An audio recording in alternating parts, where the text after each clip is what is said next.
Hi everyone. In this tutorial, I'll show you how to set up the Owlet Dream Sock from start to finish. Whether you're a new parent or just setting it up for the first time, this guide will walk you through everything you need to know.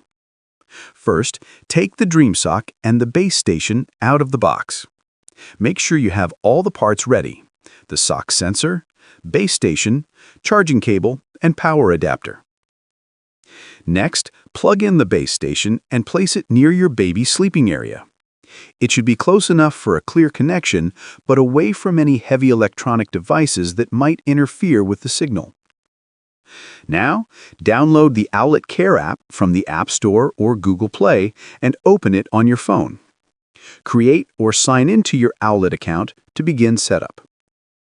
Follow the on-screen instructions in the app to connect the base station to your Wi-Fi network.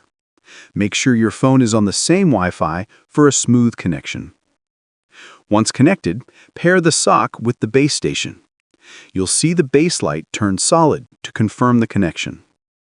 Now, place the sock on your baby's foot, making sure the sensor sits comfortably on the outer side of the foot and fits snugly but not too tight.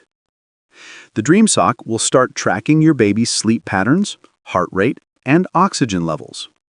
You can monitor everything directly from the Owlet app in real time. And that's it. Your Owlet Dream Sock is now fully set up and ready to help you monitor your baby's sleep safely and easily. Thanks for watching, and I'll see you in the next tutorial.